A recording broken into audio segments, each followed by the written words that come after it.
ধরো আমি আর তুমি একটা খেলা খেলছি, সেখানে তোমাকে অপশান দেয়া হলো মা অথবা বাবার মধ্যে কাউকে বেছে নিতে হবে। কাকে নিজের সাথে নেবে তুমি?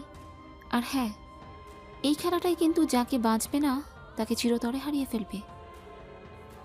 মিহি ফ্যাল ফ্যাল করে তাকিয়ে রইল কিছুক্ষণ, তারপর হুট করেই বলল, আম্মু, আমি আম্মুকে চাই।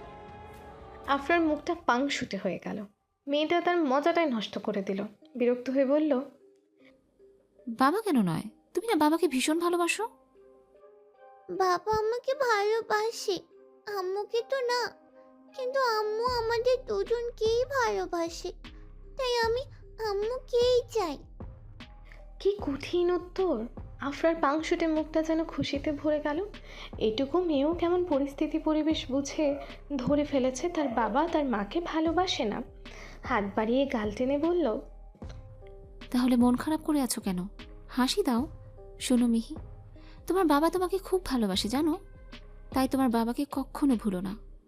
তবে তোমার মা তোমাকে নিজের থেকেও বেশি ভালোবাসে, তাই তোমার মাকে কখনো ছেড়ে যেও না, কেমন?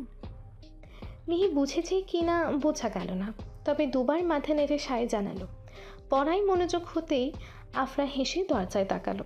ছলে ছলে চোখ নিয়ে দাঁড়িয়ে আছে মনিরা। মেয়ের কথাগুলো শুনে মনিরার মনে হলো এই বুঝি সুখের শুরু তার। আফরার কাছে কৃতজ্ঞতা প্রকাশ করে মনিরা চলে যায় নিচে।